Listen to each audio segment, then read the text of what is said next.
Hey, my friend Sam Slishman here. So this clip is for Brianni Palmer. She is someone who spends a lot of time on sailboats in oceans. She wrote to me and said, hey, can you make an infusion pump that gives a consistent flow of fluid while my sailboat is doing this? And she doesn't want a high dollar electronic infusion pump. She said, I want to do this on the cheap. And so I said, I like that. And so what I did was started with this PVC and a Schrader valve. So you pump this chamber up with a bike pump, and then you have a regulator here.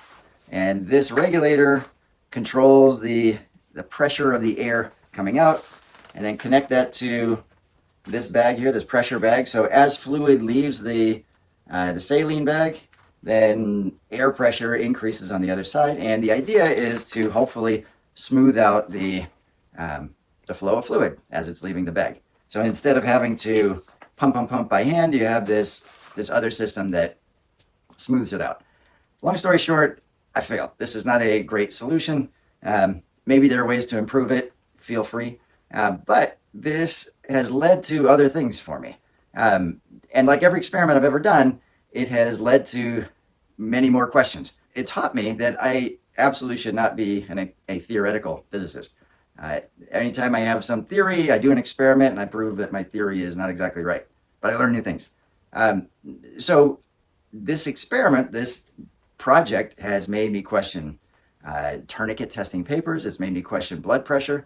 So I'm going to explain to you why that is. And, you can take it from there. All right, so this is a more fundamental question. If I put air into this side and I have fluid going out of that side, what are the relative pressures? I'll have a manometer on this side, a manometer on that side. Which side is higher? And taking the fluid column out of the mix. So what I'm going to do is pump up this butt when it's on its side. And let's just check the pressures. All right, experiment 1 here. So I have, this is zeroed out, and that is 0. So I'm going to pump up the air bladder. This will give me my air pressure. This will give me my water pressure.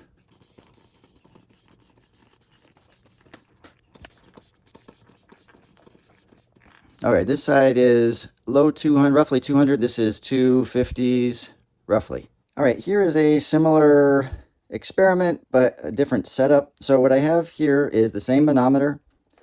This side gives water pressure. This side has air pressure. And so what I will get from it is a pressure difference. So remember, water, air. And then this is just to keep me from exploding it, because this is only a difference. It's not going to give me the upper value. So I'm going to pump this up to 200, and we'll see what the delta is in there.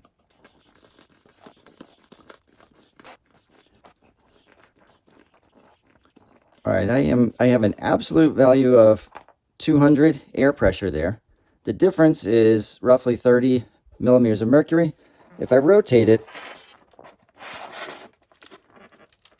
like, that's not what accounts for the difference. All right, so I have a blood pressure cup surrounding a bag of water. This is how I'll measure the air pressure in that cuff. This is the water pressure. I zero it out. And now I'll start pumping, and let's watch the two.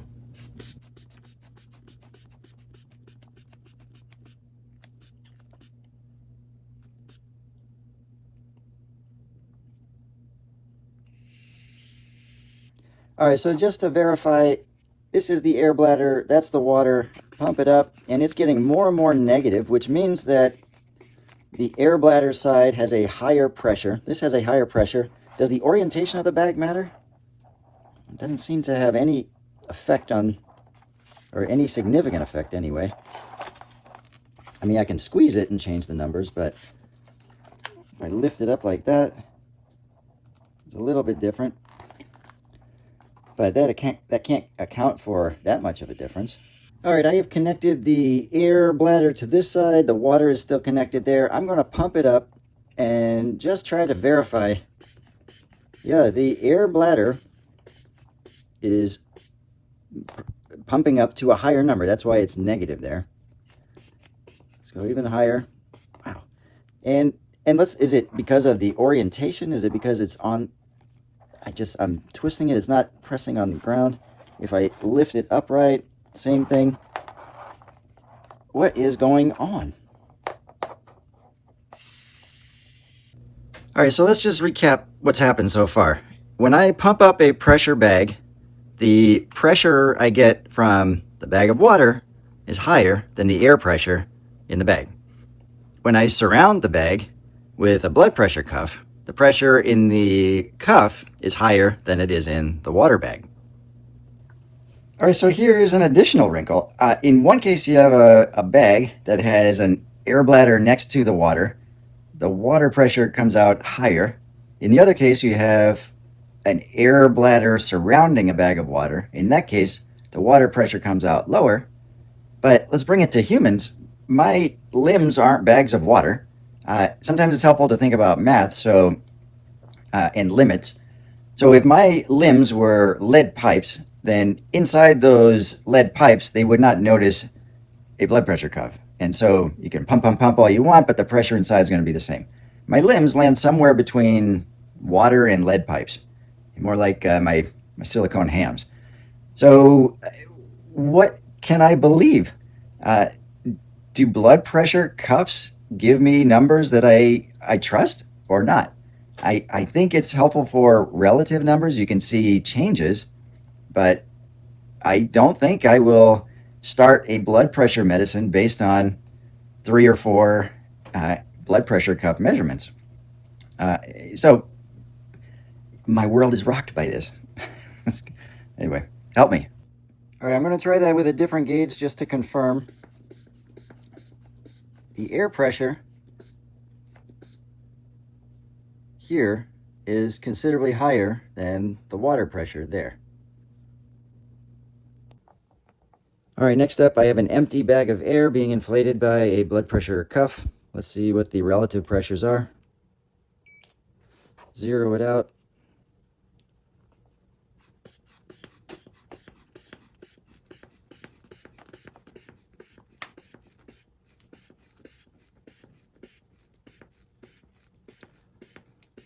All right, so the air in the blood pressure cuff is a lot higher than the air pressure in the airbag.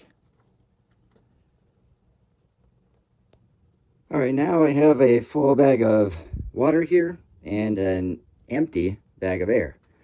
And I'm going to squeeze both of them. What I have is the difference in pressure between water and air. Let's zero that out. This is the absolute pressure in the blood pressure cuff.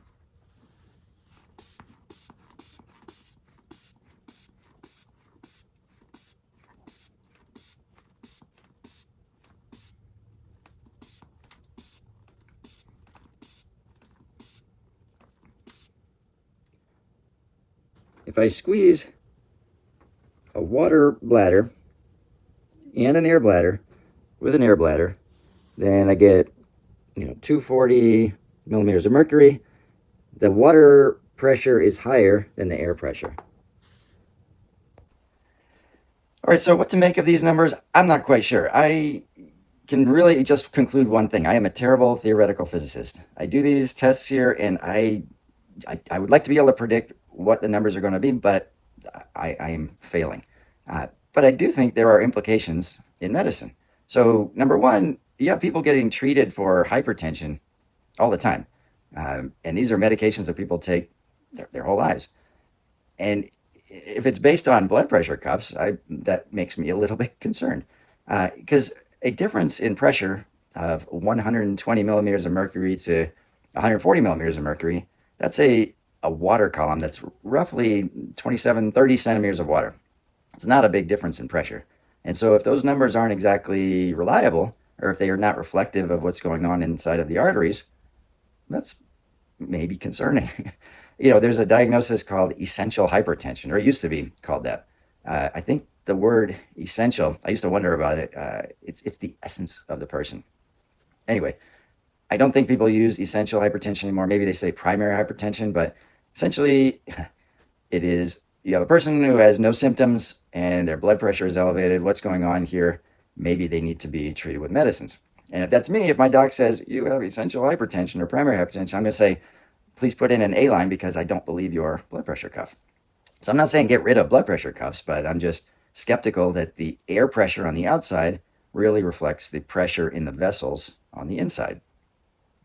So there's another area of medicine. Oh, and by the way, I did a related study a few months ago. So I put neoprene sleeves on my arm, one layer and then another layer, and I did blood pressure reading there too.